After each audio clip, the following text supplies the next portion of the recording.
公屋富婆伏屍床上，警方通緝雀友。懷疑俾人焗死嘅88歲張老太，面有瘀傷，口有血跡，身上面嘅金器冇晒，包括一條頸鏈，唔排除係謀財害命。入得好靚㗎，好斯文㗎。80幾歲都好化晒妝㗎嘛。係啊，就好炸晒好。張老太唔止成日穿金戴銀，仲好中意打麻雀。係啊，係咪啲朋友嚟屋企打嘅，日日都有嘅。精神過我啊！我女話：哎呀，張太咁精神，你死香眼都未死啊咁樣。前日朝，姓羅嘅雀友嚟探張老太，同住嘅侄女9點幾返工。警方估計婆婆之後遇害，約咗嚟開台嘅雀友摸門釘。到夜晚10點幾，侄女返嚟。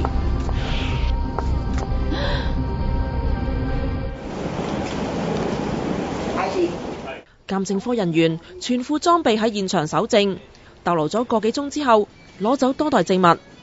警方向張老太相熟嘅雀友進行調查，但一直揾唔到案發嗰陣到訪嘅姓羅雀友，懷疑佢同案件有關，正展開追緝。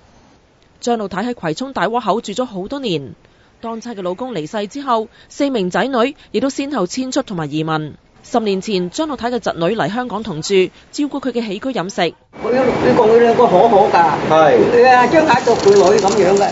有街坊仲話，張老太住大窩口舊村嗰陣，成日喺自己鋪頭度招呼幾台雀友，仲會抽水賺錢添。